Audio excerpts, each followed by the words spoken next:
Hello. പ്രാവിൻകൂട്ട് shop എന്ന ചിത്രത്തിൻ്റെ മൂന്നാം ദിവസത്തെ കേരള ബോക്സ് ഓഫീസ് കളക്ഷൻ റിപ്പോർട്ടാണ് എന്നൊരു വീഡിയോ ഭാഗത്ത് ഉൾപ്പെടുത്തിയിരിക്കുന്നത്. വീഡിയോയിലേക്ക് മുൻപ് വീഡിയോ ലൈക്ക് ചെയ്യുക, ചാനൽ സബ്സ്ക്രൈബ് ചെയ്യുക.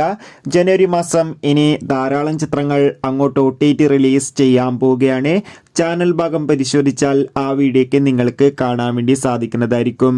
ബേസിൽ ജോസഫ്, സൗബിൻ, ചമ്പൻ വിനോദ് എന്നൊക്കെ പ്രധാന കഥാപാത്രങ്ങളായെത്തി കഴിഞ്ഞ ജനുവരി 16-ാം തീയതി റിലീസിനെത്തിയ ചിത്രമായിരുന്നു പ്രാവിൻകൂട്ട് ഷാപ്പ്. ചിത്രത്തിന് ഇപ്പോഴും നല്ല മികച്ച പോസിറ്റീവ് റെസ്പോൺസ് തന്നെയാണ് പുറത്തുകൊണ്ടിരിക്കുന്നത്.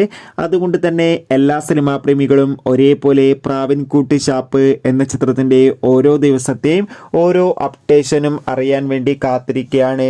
ചിത്രത്തിന് ഇന്ന് മൂന്നാം ദിവസമായ ശനിയാഴ്ച മികച്ചൊരു ബുക്കിംഗ് ആണ് കേരളത്തിൽ നടക്കുന്നത്.